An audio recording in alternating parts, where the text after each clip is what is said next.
Bible reading Psalm 12. Add daily dose of Hope 7. 12-ാം സങ്കീർത്തനം.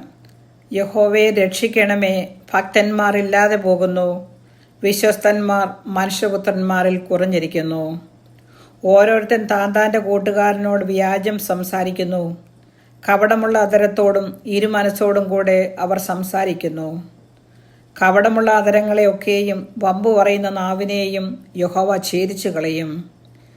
ഞങ്ങളുടെ നാവുകൊണ്ട് ഞങ്ങൾ ജയിക്കും, ഞങ്ങളുടെ അധരങ്ങൾ ഞങ്ങൾക്ക് തുണ, ഞങ്ങൾക്ക് യജമാനൻ ആരെന്ന് അവർ പറയുന്നു.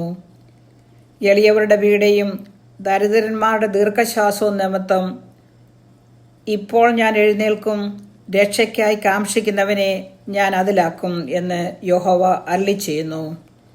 യഹോവയുടെ വചനങ്ങൾ നിർമ്മല വചനങ്ങളാകുന്നു, നിലത്ത് ഉലയിൽ ഉരുക്കി 7 പ്രാവശ്യം ശുദ്ധി ചെയ്ത വെള്ളി പോലെ തന്നെ.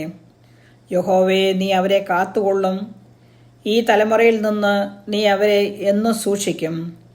മനുഷ്യപുത്രന്മാരുടെ ഇടയിൽ വഷളത്വം പ്രബലപ്പെടുമ്പോൾ ദുഷ്ടന്മാർ എല്ലായിടത്തും സഞ്ചരിക്കുന്നു.